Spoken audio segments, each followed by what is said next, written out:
Bonjour tout le monde, alors on va continuer notre exercice sur cycle en contact avec une seule source de chaleur. On a fait la première question, maintenant place à la deuxième question. Exprimer puis calculer la température TB, la pression PC et les volumes VB et VC au point B et C. Place à ce calcul, on va faire ça tout vite parce qu'on a déjà vu ce genre de choses. Donc ici j'ai l'état A, PA est égal à ça. B, donc je connais tout sur l'état A. L'état B, je connais pas PB, je connais pas VB, je connais pas TB. C, je sais que PC est égal à PB, mais j'en sais rien pour l'instant. VC, j'en sais rien, mais je sais que TC est égal à TA qui est égal à 273 Kelvin. Et j'ai calculé le nombre de moles en utilisant la loi des gaz parfaits, je trouve 0,4 moles. Alors désolé, PB on la connaît, elle est égale à 1,5 fois 10 à la puissance 5 Pascal. Donc de A vers B il s'agit d'une transformation adiabatique, on utilise cette équation là, T, P1 moins gamma sur gamma est égal à une constante, et on trouve que TB est égal à 321 Kelvin. Alors pour ce qui concerne PC, PC est égal à PB, comme vous pouvez ici le voir, est égal à 1,5 fois 10 à la puissance 5 Pascal. VB est égal à combien? De A vers B, il s'agit d'une adiabatique, on utilise cette équation, on trouve ça, VB est égal à ça. Alors, VC est égal à combien? De C vers A, il s'agit d'une isotherme, donc C, CC, donc PCVC est égal à AAA, PA, VA. Ça implique que VC est égal à ça, donc application numérique, VC est égal à ça. Eh bien, une remarque, pour les applications numériques, V doit être en mètres cubes, T en Kelvin, P en Pascal. Donc maintenant place à la troisième question. Exprimer puis calculer les travaux échangés lors de chaque transformation. On appellera WAB, WPC et WCA ces travaux. Alors j'ai écrit ici tous les états avec leurs paramètres. Donc il faut s'y habituer à faire cela parce que c'est très utile en effet. Donc pour le calcul de WAB, de A vers B, il s'agit d'une adiabatique, donc QAB est égal à 0. On utilise le premier principe, WAB plus QAB est égal à WAB car QAB est égal à 0, donc est égal à CV delta T. En rouge, pour un gaz parfait, delta U est égal à CV delta T si CV est égal à une constante. WAB est égal à NR sur gamma moins 1 fois ça. En utilisant la loi des gaz parfaits, ça est égal à ça. Application numérique, on trouve ça. CV est égal à NR sur gamma moins 1. CV molaire, c'est R sur gamma moins 1. Des fois, on utilise petit CV, mais comment voir grand CV et petit CV dans le tableau? Ça, c'est un truc de fou. Il faut utiliser ce M. C'est bien de l'utiliser dans les examens, etc. Bon, les gens qui font des cours, ils doivent normalement écrire ce petit M comme ça. Ils ne doivent pas nous dire il y a le grand CV et le petit CV. Non, il faut juste ajouter ce symbole. Ça ne fait rien. Donc CV molaire est égal à R sur gamma moins 1. CV molaire, c'est grand CV sur N. Maintenant, WBC. Il faut savoir de B vers C, il s'agit d'une isobare. Donc P est égal à une constante. Cette constante, c'est PB, est égal à aussi PC. WBC c'est moins PBVC moins VB. J'ajoute quelque chose en rouge. W d'une isobare c'est moins P delta V. Donc bien sûr moins P de votre état que vous avez vers l'autre état qui est caractérisé par la même pression. De C vers A, il s'agit d'une isotherme. Donc PV est égal à une constante qui est aussi PCVC, qui est aussi PAVA, qui est aussi NRTA. Delta WCA est égal à moins PDV. Ce P, c'est une constante sur V. Donc, ça égale moins constante, c'est dV sur V.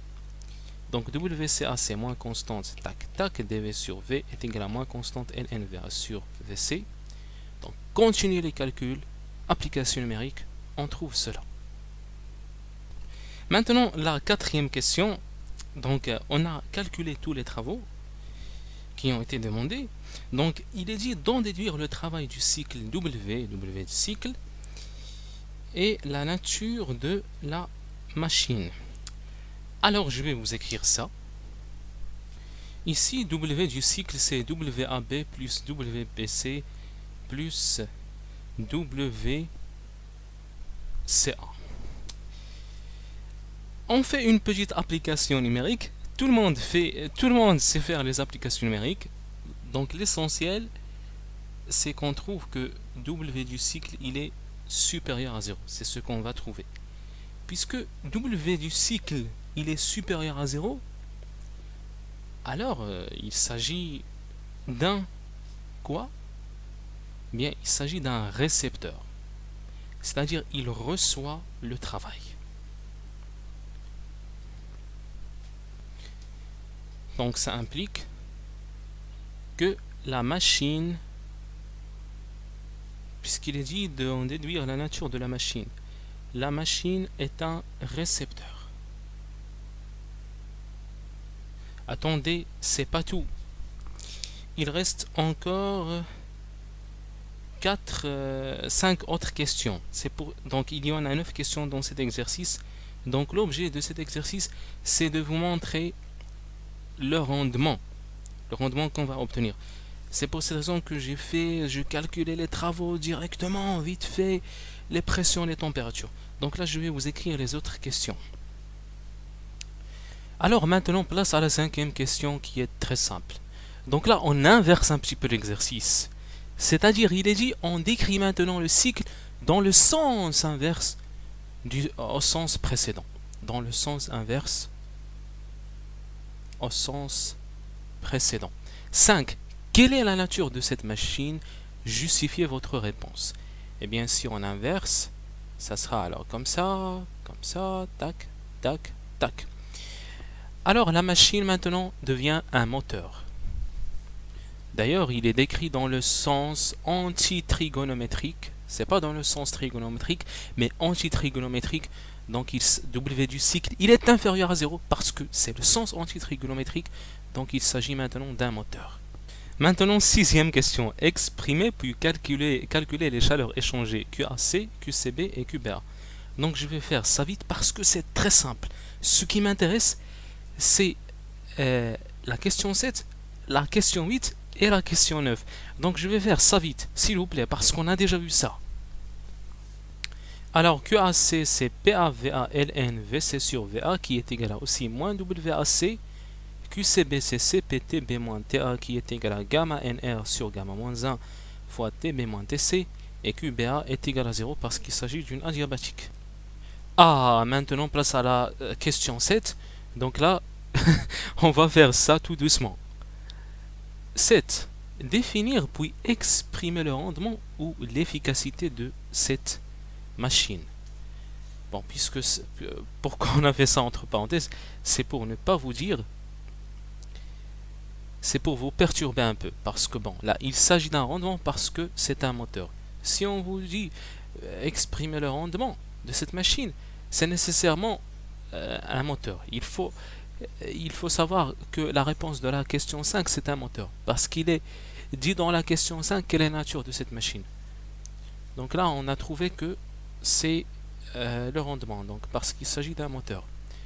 Donc le rendement état, c'est W de notre cycle sur Q chaude qui doit être supérieur à 0. Donc Q qui est supérieur à 0. Alors, normalement, puisqu'il s'agit d'un moteur, alors W du cycle, il est inférieur à 0 parce qu'il s'agit tout simplement d'un moteur. Puisque le rendement doit être supérieur à 0, il faut ajouter un signe moins. Parce que W, il est inférieur à 0, on ajoute ce signe moins. Alors je suppose qu'on trouve une valeur par exemple de 0,16 je crois. Donc c'est quelque chose de ce genre là. Donc ça, c'est une valeur qui est très très faible. C'est un rendement qui est très faible. Pourquoi il est très très faible? Parce qu'il est en contact avec une seule source de chaleur. Désolé, ici c'est pas 0,16 mais à peu près 0,078. C'est encore plus faible que ce que je viens de vous dire. Donc c'est juste 7,8% ce rendement. Donc c'est une valeur qui est très faible. Si vous avez par exemple un moteur qui est comme ça, si vous achetez de l'essence, eh bien il va par exemple, vous allez rouler un, je sais pas combien, 10 mètres et il va s'arrêter. Il faut encore acheter de l'essence. 100 mètres, il va s'arrêter. C'est un rendement qui est très très faible, mais c'est quoi ça? Donc la cause, c'est à cause de ce T en effet qui est en contact avec une seule source de chaleur. Maintenant, dans la question qui est tout simplement la question 8, il est dit que si l'on voulait réaliser une machine d'ITERM à partir de ce cycle, quelles seraient les températures des deux sources de chaleur? Quel serait le nouveau rendement et comment le nomme-t-on? Alors, il faut savoir qu'on démontre que le rendement de Carnot pour ce qui concerne un moteur, état Carnot est égal à 1, on retranche T chaude sur T, ou plutôt T froide sur T chaude, désolé. Donc TF moins TF sur TC. Donc ça c'est le rendement de Carnot. Donc le rendement de Carnot c'est ça, donc on le démontre en utilisant tout simplement le deuxième principe de la thermodynamique. Le rendement de Carnot il est réversible. On va faire une application numérique pour trouver combien. Eh bien normalement si on veut réaliser ce cycle, eh bien T froide doit être égal à 273 Kelvin et T chaude doit être égal à 321 Kelvin. On fait l'application numérique et on trouve que état Carnot, si j'avais dit nu, désolé, mais état Carnot est égal, donc je vais vous faire l'application numérique. Alors on fait l'application numérique et on trouve que état Carnot est égal à 0,15. Donc c'est 15% maintenant. Vous voyez combien le rendement il a augmenté quand on a considéré que ce cycle est réversible. Maintenant, il est dit que ce cycle a une seule source de chaleur T est en réalité irréversible. Formuler le deuxième principe, en déduire le travail échangé par cette machine et puis commenter. Donc ça c'est le cœur de cet exercice, c'est ce que je voulais. Donc désolé de faire le début très vite. Alors 9. Le second principe nous dit que delta S, bon ça c'est un cycle, est égal à S créé plus S échangé est égal à 0 parce qu'il s'agit d'un cycle. Alors ce S échangé c'est Q échangé sur T. T de la source qu'on a. On a une seule source, plus S créé est égal à 0. Il faut savoir que d'après le premier principe, cette entropie qui est créée, elle est toujours supérieure à 0. Ici, elle est strictement supérieure à 0 parce qu'il s'agit d'une transformation qui est irréversible. Donc pour qu'on puisse obtenir ce 0 qui est là, il est nécessairement, cela implique que ce QE échangé sur T de la source, elle doit être inférieure à 0, nécessairement. Donc ça c'est la première des choses. Le premier principe nous dit que delta U du cycle est égal à W du cycle plus Q de notre cycle est égal à 0 parce qu'il s'agit d'un cycle. Ce Q de cycle, c'est Q échangé en toute simplicité. C'est ce Q même en effet. Parce que c'est la chaleur tout entière échangée avec l'extérieur. Alors on va dire que W du cycle, dans ce cas-là, c'est moins QE, ce qui implique que W du cycle, il est nécessairement supérieur à 0. Parce que le fait de trouver que QE, qui est Q du cycle, elle est inférieure à 0, moins QE est supérieur à 0, W du cycle c'est moins QE, donc W du cycle, il est supérieur à 0. Commenter, c'est ça le commentaire qui est très très intéressant. Une machine opérant en contact d'une seule source de chaleur est nécessairement un récepteur. Elle est nécessairement un récepteur.